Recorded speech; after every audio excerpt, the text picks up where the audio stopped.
পশ্চিম আফগানিস্তানের একটি মসজিদে বন্দুকধারীর হামলায় ৬ জন নিহত হয়েছেন। সোমবার স্থানীয় সময় রাত ৯টার দিকে দেশটির হেরাত প্রদেশের গুজারা জেলায় এই ঘটনা ঘটে।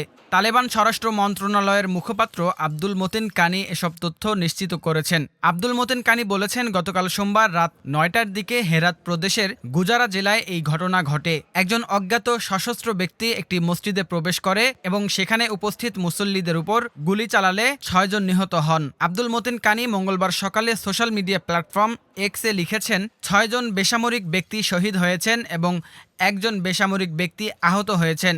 রাষ্ট্রনিয়ন্ত্রিত বাখতার নিউজ এজেন্সি এই হামলায় একই সংখ্যক মানুষ নিহত হওয়ার খবর দিয়েছে।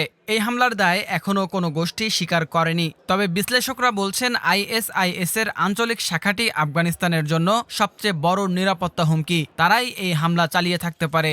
এর আগে ২০ এপ্রিল আফগানিস্তানের কাবুলে আইএসআইএসের হামলায় একজন নিহত হয়েছিলেন এবং ৩ জন আহত হয়েছিলেন। সেই হামলার দায় স্বীকার করেছিল আইএসআইএস।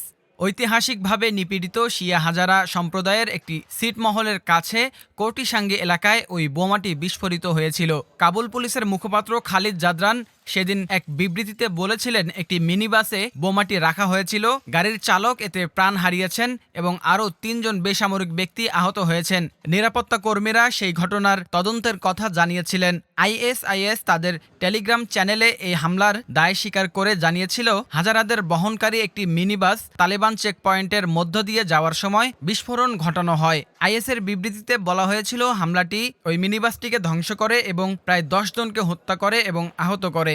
তালেবানরা মার্কিন সমর্থিত সরকারকে ক্ষমতাচ্যুত করে ২০২১ সালের আগস্টে দেশটির ক্ষমতায় ফিরে আসার পর বোমা হামলা ও আত্মঘাতী হামলার সংখ্যা নাটকীয়ভাবে হ্রাস পেয়েছে। তবে আইএস সহ বেশ কয়েকটি সশস্ত্র গোষ্ঠী হুমকি হিসেবে রয়ে গেছে।